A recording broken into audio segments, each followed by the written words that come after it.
انتصاب، ہر اس شخص کے نام جو کسی بوجھ کے سائے میں جی رہے ہیں۔ انفال کے معنی مال غنیمت ہے، یعنی تحفہ جو کسی بھی آزمائش کے بعد انسان کو حاصل ہوتا ہے، اور اس آزمائش میں ناکام ہونے والے ہمیشہ اس سے محروم رہتے ہیں۔ جیسے فتح خیبر کے موقع پر منافق آزمائش میں جانے سے مکر گئے، مگر مال غنیمت کے موقع پہ آپ صلی اللہ علیہ وسلم کے ساتھ چلنے لگے، لیکن اللہ کا قانون نہیں بدلا اور مال غنیمت صرف ان لوگوں کو ملا جو آزمائش میں پورے اترے۔ انفال وہ تحفہ ہے جو کسی سے ملتا نہیں بلکہ خود کمانا پڑتا ہے۔ مال غنیمت کے خاطر عورت کی آزمائش یہ ہے کہ وہ کسی حد تک نامحرم سے دور رہے۔ اپنے دل کو کسی نامحرم کی محبت سے بچانا اتنا ہی مشکل ہے جتنا کسی اندھے کو راستہ دکھانا۔ نامحرم کی محبت اور عورت کی اس کی طرف بڑھتی توجہ عورت کے اپنے وجود کو ہی جلا کر راکھ کر دیتی ہے۔ امید ہے میرے الفاظ میری کہانی کی شکل میں آپ تک پہنچیں گے۔ کہانی میں موجود غلطیوں کو نظر انداز کر دیجیے گا۔ ایک پیغام آپ سب کے نام۔ اپنے دل کی حفاظت خود کریں، لوگ آپ کے دل کی حفاظت نہیں کرتے ہیں۔ باب اول، عرض قلم، علیشہ تنویر۔ داستان تباہی۔ جو ہم پر گزرے تھے رنج سارے، جو خود پر گزرے تو لوگ سمجھے، جب اپنی اپنی محبتوں کے عذاب جھیلے تو لوگ سمجھے۔ وہ جن درختوں کی چھاؤں میں سے مسافروں کو اٹھا دیا تھا، انہی درختوں پر اگلے موسم جو پھل اترے تو لوگ سمجھے۔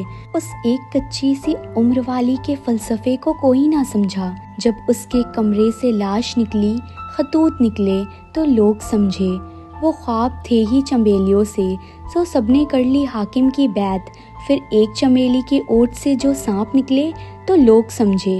وہ گاؤں کا ایک ضعیف دہقن سڑک کے بنانے پر کیوں خفا تھا، جب ان کے بچے صحرا جا کر کبھی نہ لوٹے تو لوگ سمجھے۔ انفال بیٹا اٹھ جاؤ، بابا تمہارے کب سے انتظار کر رہے ہیں۔ اٹھ جاؤ بیٹا، انہوں نے تمہیں یونیورسٹی چھوڑ کر آفس بھی جانا ہے۔ یہ سیاہ رنگ کے سادے لباس میں ملبوس، سر پر دوپٹہ اوڑھے 40 سالہ خاتون کی آواز تھی جو انفال کو آواز دے رہی تھی۔ جی اماں، بس 5 منٹ میں آ رہی ہوں۔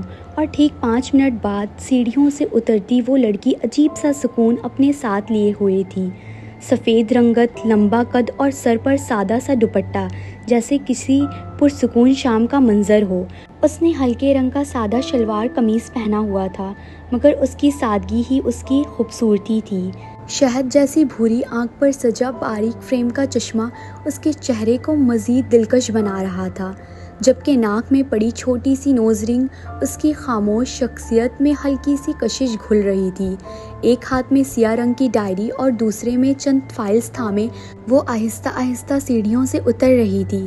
وہ ان لڑکیوں میں سے تھی جو شور سے نہیں، اپنی خاموش موجودگی سے لوگوں کو اپنی طرف متوجہ کر لیتی تھی۔ سادہ مگر اتنی خوبصورت کہ نظریں چند لمحوں کے لیے اس پر ٹھہر جائیں۔ نیچے اترتی آخری زینے پر قدم رکھتے اس نے آواز لگائی، اماں بیگم، ابا نکل گئے کیا؟ جواب میں گھر کے اندرونی حصے سے آواز آئی، جی انفال بیٹا ابھی باہر ہوں گے۔ ٹھیک ہے اماں بیگم، اللہ حافظ، کہہ کر وہ باہر کی طرف دوڑ گئی۔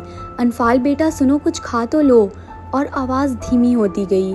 ہماری زندگی میں بہت سی ایسی آوازیں ہوتی ہیں جنہیں ہم سنتے نہیں، اور وہ ہماری زندگی سے ایسے غائب ہو جاتی ہیں جیسے کبھی تھی ہی نہیں، اور آوازیں انسان کے دماغ میں اثر چھوڑ جاتی ہیں۔ صحن سے ہوتی ہوئی وہ گھر میں موجود باغیچے کی دوسری طرف آئی، جہاں گاڑی میں موجود ایک 40 سالہ شخص اس کا انتظار کر رہے تھے۔ بھورے رنگ کے شلوار قمیض میں ملبوس، سیاہ آنکھوں والا اور بظاہر سخت مزاج آدمی۔ اس نے گاڑی کا دروازہ کھولا اور بیٹھتے ہوئے کہا، السلام علیکم بابا، صبح بخیر۔ سوری بابا، رات میں دیر تک اسائنمنٹ تیار کر رہی تھی، اس لیے صبح تھوڑی دیر ہو گئی۔ وعلیکم السلام گڑیا بیٹا، کوئی بات نہیں، گڑیا وہ اسے پیار سے بلاتے تھے۔ سیٹ بیلٹ باندھتے ہوئے انہوں نے جواب دیا۔ راستے میں ہلکی گفتگو ان میں جاری تھی۔ یونیورسٹی کے گیٹ پر پہنچ کر انفال گاڑی سے باہر نکلی اور اپنے والد کو اللہ حافظ کہا۔ اللہ حافظ بابا، شام میں گھر پر آپ سے ملاقات ہوتی ہے۔ تھوڑی ہی دیر بعد وہ اپنی کلاس میں موجود تھی اور اپنی سہیلیوں کے ساتھ باتیں کر رہی تھی۔ اسائنمنٹ بنا لیا فاطمہ تم نے؟ ساتھ بیٹھی لڑکی سیاہ سوٹ میں ملبوس، دوپٹے گلے میں پیچھے کی طرف پھینکے، چہرے پر ہلکا میک اپ کیے اور پاؤں میں سیاہ چپل پہنے اس کی طرف موڑی۔ انو یار ابھی بس لاسٹ پیج رہ گیا ہے، رات کو کب سو گئی پتہ ہی نہیں چلا۔ اور مزید چند الفاظ لکھ کر اس نے صفحے ترتیب دیے۔ ہاں ہو گیا، دیکھو بن گئی میری اسائنمنٹ۔ مس رائٹر صاحبہ لیکچر کے بعد ہم چلیں گے جمع کروانے، انفال بولی۔ فاطمہ ہاں میں سر ہلا دیا۔ کچھ دیر میں لیکچر شروع ہو گیا تھا اور اب وہ دونوں لیکچر لے رہی تھی۔ اگلے منظر میں وہ دونوں کینٹین میں تھی اور مزید 2-3 لڑکیاں ان کے ساتھ دائرے بنا کر بیٹھی ہوئی تھی۔ انو تمہاری کتاب مکمل ہو گئی؟ ایک طرف سے نیلی آنکھوں والی لڑکی نے سوال کیا۔ ہاں مریم، بس کچھ کام رہ گیا ہے، جلد اپنی کتاب شائع کروا دوں گی، انفال نے جواب دیا۔ کیا ضرورت پڑ گئی ہے اتنا سب کرنے کی؟ سیاہ رنگ کی سلوار قمیض میں ملبوس کھلے بال جو ماتھے پر آ رہے تھے اور سیاہ آنکھوں والی لڑکی انفال کو مخاطب کر کے بولی۔ کیا مطلب؟ انفال کی جگہ ساتھ بیٹھی فاطمہ نے آبدار سے سوال کیا۔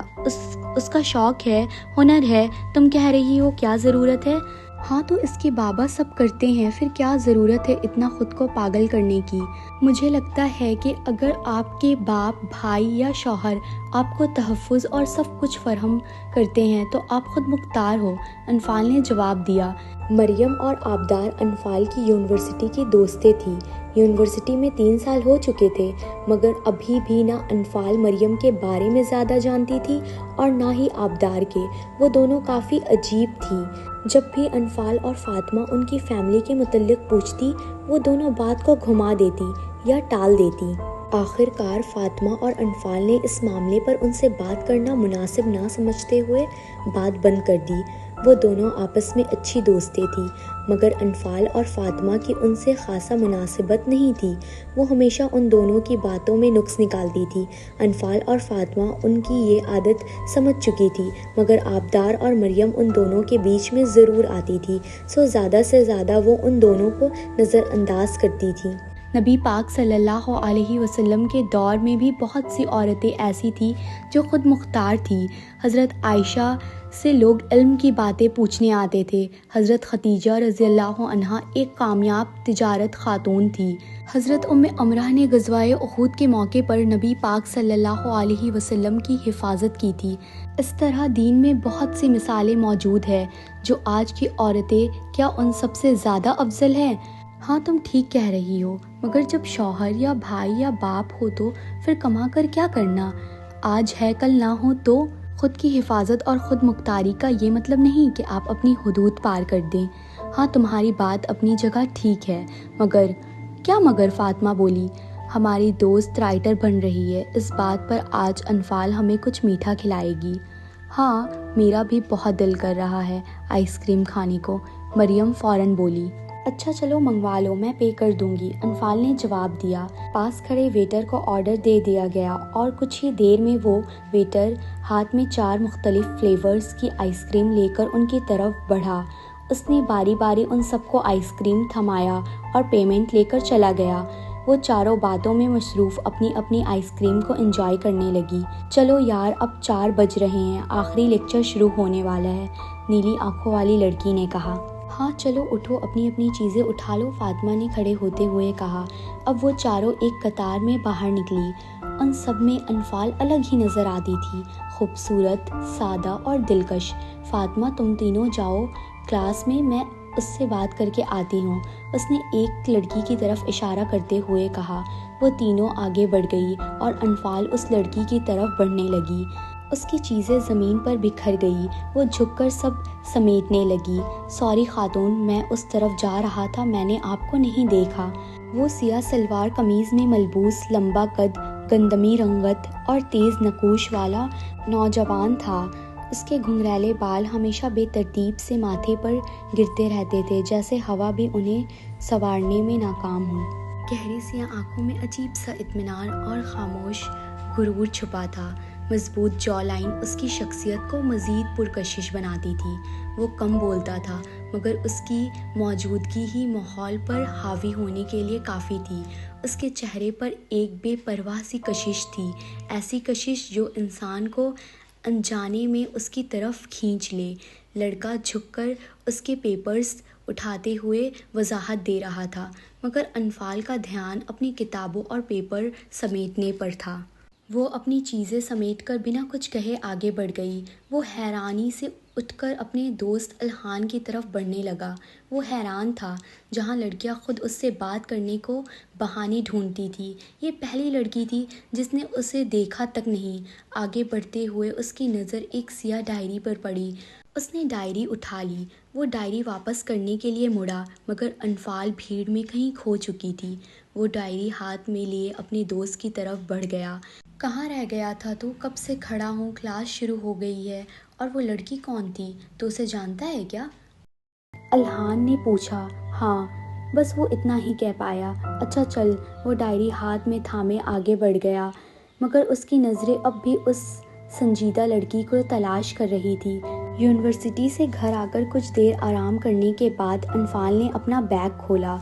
وہ اپنی کتاب اور دوسری چیزیں نکالنے لگی اور ڈائری ڈھونڈنے لگی، مگر اس کی بے چینی اس وقت بڑھ گئی جب ڈائری اسے کہیں نہیں ملی۔ وہ پاگلوں کی طرح اس ایک ڈائری کے لیے اپنا پورا کمرہ الٹ پلٹ کر چکی تھی۔ آخر میں وہ اپنے بیڈ کے ساتھ زمین پر بیٹھ گئی اور دونوں ہاتھوں سے چہرہ چھپا کر رونے لگی۔ جب انسان کو لگتا ہے کہ وہ سب ہار گیا ہے، سب ختم ہو گیا ہے، تو اصل امتحان شروع ہوتا ہے، چاہے وہ محبت کا ہو یا کسی پسندیدہ چیز کا۔ اور ہم ضرور آزمائیں گے۔ کچھ خوف، بھوک، مالوں جانوں اور پھلوں کے نقصان سے، اور صبر کرنے والوں کو خوشخبری دے دو۔ وہ جتا تو نہیں رہی تھی، مگر وہ تکلیف میں تھی، یہ اس کی آنکھوں سے ظاہر ہو رہا تھا۔ اچانک دوسری طرف پڑا فون بج اٹھا۔ وہ اٹھ کر غصے میں فون کان سے لگاتی ہے۔ دوسری طرف سے لڑکی کی آواز گونجی۔ میں فاطمہ ہوں، کب سے کال کر رہی ہوں، میں تمہاری طرف آ رہی ہوں تو سوچا پوچھ لوں آج کون سا فلیور کا کیک لاؤں۔ فاطی پلیز تنگ مت کرو۔ یہ کہہ کر انفال نے کال کاٹ دی اور فون ایک طرف رکھ دیا، بیڈ پر گرنے کے انداز میں لیٹ گئی۔ وہ کب سو گئی اسے خود بھی معلوم نہ ہوا۔ انسان اتنا کمزور ہے کہ اپنی پسندیدہ چیز کو کھو جانے کے خیال سے ہی ٹوٹ جاتا ہے۔ اس کی آنکھیں دروازے پر دستک کی آواز سے کھلی۔ فاطمہ نے کئی بار اس سے پوچھنے کی کوشش کی، بات کرنے کی کوشش کی، مگر وہ ٹس سے مس نہ ہوئی۔ وہ ایسی ہی تھی، جب بھی کوئی چیز اسے تکلیف دیتی تو وہ اس تکلیف کی وجہ بتانا یا اس کا حل ڈھونڈنے کے بجائے خاموش ہو جاتی۔ کچھ لوگ ایسے ہی ہوتے ہیں جنہیں اپنی تکلیف بیاں کرنا نہیں آتا ہے۔ وہ بالکل انہی میں سے تھی۔ اور نفسیات کے مطابق کیا ہوا ہے، کیوں رو رہی ہو اور کمرے کا کیا حال بنا رکھا ہے تم نے؟ انفال اور فاطمہ بچپن کی سہیلیاں اور ماموزاد بہنیں تھیں۔ انفال اچانک پھر رو پڑی۔ یار میری ڈائری نہیں مل رہی ہے، مجھے یاد ہے میں صبح یونیورسٹی لے کر گئی تھی، مگر اب نہیں مل رہی۔ وہ بالکل چھوٹے بچوں کی طرح ضد کرتے ہوئے رونے لگی۔ فاطمہ نے اسے چپ کرانے کی کوشش کی، مگر وہ سنتی ہی نہیں تھی۔ جب رو ہو کر تھک گئی تو ایک دم خاموش ہو گئی، بالکل ساکت۔ وہ بھی انہی میں سے تھی۔ اور نفسیات کے مطابق جو لوگ اپنے جذبات ظاہر نہیں کرتے، اکثر وہ سب سے زیادہ محسوس کرتے ہیں۔ تھک ہار کر فاطمہ نے ٹیبل پر رکھا کیک اٹھایا اور بیڈ پر بیٹھ کر کھانا شروع کر دیا۔ کچھ دیر بعد اس کا دل چائے پینے کو کیا تو وہ نیچے جا کر خود ہی بنا لائی۔ اچانک انفال بولنے لگی، جب میں تم تینوں کو جانے کو کہا تھا اس وقت میری ٹکر ایک لڑکے سے ہوئی تھی۔ فاطمہ نے کیک ایک طرف رکھا اور حیرانی سے اس کی طرف دیکھا۔ لڑکا؟ اور تم؟ کون سا لڑکا؟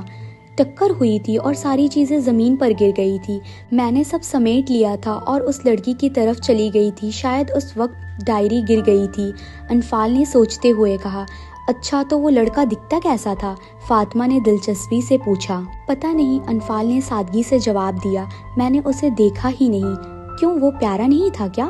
فاطمہ نے اسے چڑھاتے ہوئے کہا۔ انفال کا دل کیا اسے مار دے، مگر وہ خاموش رہی۔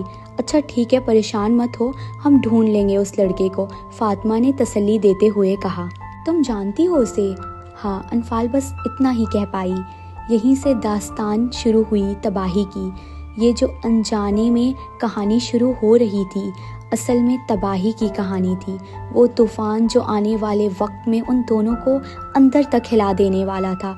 فاطمہ ابھی کچھ اور پوچھنے ہی والی تھی کہ اچانک دروازے پر دستک ہوئی۔ انفال فوراً دروازہ کی طرف گئی اور دروازہ کھولا۔ اماں بیگم آپ مجھے آواز لگا دیتی۔ انفال نے محبت اور عقیدت سے ان کے ہاتھ تھامے، اسے چوما اور اپنی آنکھوں سے لگا لیا۔ اندر آ جائیں۔ انفال کی زندگی میں سب سے اہم کردار اماں بیگم کا تھا۔ اماں بیگم ایک 40 سالہ خاتون تھی، مگر وقت جیسے ان کے چہرے کو چھو کر بھی آہستہ گزرا تھا۔ سادگی ان کی پہچان تھی اور دلکشی ان کی شخصیت کا خاموش حصہ۔ وہ نہایت ہی پرسکون عورت تھی، مگر ان کی خاموشی میں ایک عجیب سی کشش تھی، ایسی کشش جو انسان کو بلا وجہ ان کے قریب کھینچ لیتی ہے۔ ہلکا بادامی رنگ کا سادہ لباس، کندھوں پر ٹھہرا ہوا دوپٹہ، آنکھوں پر باریک فریم کا چشمہ اور ہاتھ میں اکثر کوئی نہ کوئی کتاب۔ وہ ان عورتوں میں سے تھی جو شور سے نہیں، اپنے وقار سے پہچانی جاتی تھی۔ یونیورسٹی کے دنوں میں وہ انگلش لٹریچر کی ٹاپر رہی تھی، ذہن بولڈ اور اپنی رائے کھل کر دینے والی عورت۔ وہ حق بات کرنے سے نہیں ڈرتی تھی، مگر ان کی بے باکی میں بھی ایک عجیب سا لحاظ تھا۔ الفاظ ان کے لیے صرف جملے نہیں تھے، احساس ہوا کرتے تھے۔ لوگ کہتے تھے کہ اگر قسمت ساتھ دیتی تو وہ کسی بڑی یونیورسٹی کی پروفیسر ہوتی، مگر قسمت نے ان کے لیے دوسرا رستہ چن لیا تھا۔ ان کی شادی ان کے والد کی پسند سے ہوئی تھی۔ وہ اپنے باپ کی آنکھوں میں موجود اہمیت کو کبھی ٹوٹنے نہیں دینا چاہتی تھی۔ رخصتی کی رات انہوں نے پہلی بار محسوس کیا تھا کہ کچھ خواب انسان خود نہیں چھوڑتا، وقت اس سے چھین لیتا ہے۔ ان کا شوہر نہایت ہی سنجیدہ اور سخت مزاج آدمی تھا، کم بولنے والا، اصول میں جکڑا ہوا شخص، جس کے سامنے لوگ اپنی آواز تک دھیمی کر لیا کرتے تھے، مگر انہوں نے کبھی اپنے والد کے فیصلے کو غلط ثابت نہیں ہونے دیا۔ وہ ہر مشکل میں خاموشی سے کھڑی رہی، ہر تکلیف کو وقار کے ساتھ برداشت کرتی رہی۔ جس شخص سے ان کی شادی ہوئی تھی وہ برا انسان نہیں تھا، بس انہوں نے کبھی اس عورت کو سمجھنے کی کوشش نہیں کی جو کتابوں میں جیتی تھی اور خاموشیوں میں ٹوٹی تھی۔ وہ اپنے فرض نبھاتی رہی، چہرے پر سکون سجائے، حالانکہ ان کے اندر کی لڑائی اب بھی کسی ادھورے خواب کے ملبے تلے دبی ہوئی تھی، مگر پھر بھی اس عورت میں ایک عجیب سا وقار تھا، جیسے زندگی نے اسے توڑا ضرور ہو مگر جھکنا نہ سکھا سکی ہو۔ آپ نے خود تکلیف کیوں کی اماں بیگم؟ آپ مجھے آواز لگا لیتی، میں نیچے آ جاتی۔ انفال نے ان کے پاس بیٹھتے ہوئے کہا۔ کوئی بات نہیں، میں کیا اوپر نہیں آ سکتی؟ پھر مسکراتے ہوئے انہوں نے فاطمہ کی طرف دیکھا۔ اور تم، اپنی پھپھی کے لیے کوئی وقت نہیں ہے تمہارے پاس؟ نہیں پھپھی، یہ آپ کی بیٹی۔ ارے بس یونیورسٹی کے مسئلے ہی ختم نہیں ہوتے۔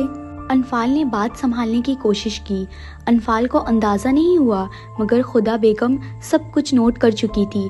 خدا بیگم اماں بیگم کا اصل نام تھا۔ اچھا چلو، میں تم دونوں کو کھانے کے لیے بلانے آئی تھی، اماں بیگم نے نرمی سے کہا۔ اماں بیگم آپ چلیے، ہم آ رہے ہیں، انفال نے جواب دیا۔ ٹھیک ہے، مگر آج کھانا ہم سب ساتھ کھائیں گے، وہ اٹھتے ہوئے بولی۔ جی اماں بیگم، انفال نے سر ہلا دیا۔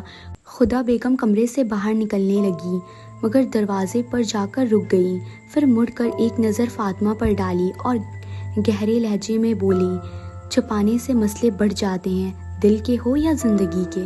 فاطمہ ان کی بات سن کر حیران رہ گئی۔ انفال نے بھی مڑ کر ان کی طرف دیکھا، جیسے یہ الفاظ صرف فاطمہ کے لیے نہیں بلکہ اس کے لیے بھی تھے۔ جی پھپھی، سمجھ گئی، فاطمہ نے دھیمے سے کہا۔